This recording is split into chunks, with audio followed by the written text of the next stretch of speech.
৩ দিন পরও ভূমিকম্পের উৎপত্তিস্থল নরসিংদীতে ক্ষয়ক্ষতির সঠিক পরিমাণ নির্ধারণ করা যায়নি। তবে আনুমানিক শতাধিক সরকারি বেসরকারি স্থাপনার ক্ষয়ক্ষতি, ৫ জন নিহত, শতাধিক মানুষ আহত হয়েছেন বলে জানিয়েছে জেলা প্রশাসক মোহাম্মদ আনোয়ার হোসাইন। দুপুরে জেলা দুর্যোগ ব্যবস্থাপনা কমিটির এক সভা শেষে তিনি এসব তথ্য জানান।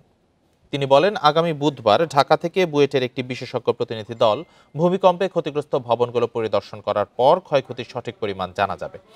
এ সময় আগামী ৪৮ ঘন্টার মধ্যে সকল উপজেলা নির্বাহী কর্মকর্তা সহ সকল দপ্তর প্রধানকে ক্ষতিগ্রস্ত ভবনের তালিকা ও ক্ষয়ক্ষতির পরিমাণ নিরূপণ করার নির্দেশ দেওয়া হয়েছে বলেও জানান তিনি।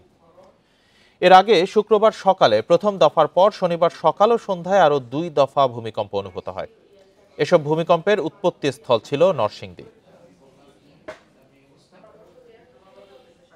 আমাদের ক্ষয়ক্ষতির পরিমাণ এখনো নিরূপণ করা যায়নি। যেমন আগামী বুধবারে আমাদের বুয়েট থেকে একটি বিশেষজ্ঞ প্রতিনিধি দল আসবে এই ভবনগুলো ব্যবহার উপযোগী কিনা, কী পরিমাণ ক্ষতি হয়েছে বা পরবর্তী করণীয় কী সে নির্ধারণের জন্য আগামী ৪৮ ঘন্টার মধ্যে উপজেলা পর্যায়ে এবং জেলা পর্যায়ে সকল অফিসের ক্ষয়ক্ষতির তালিকা সহ এবং ক্ষয়ক্ষতির পরিমাণ সহ আমাদের দাখিল করা হলে তখন আমরা সার্বিকভাবে সরকারের সংশ্লিষ্ট কর্তৃপক্ষকে জানাবো।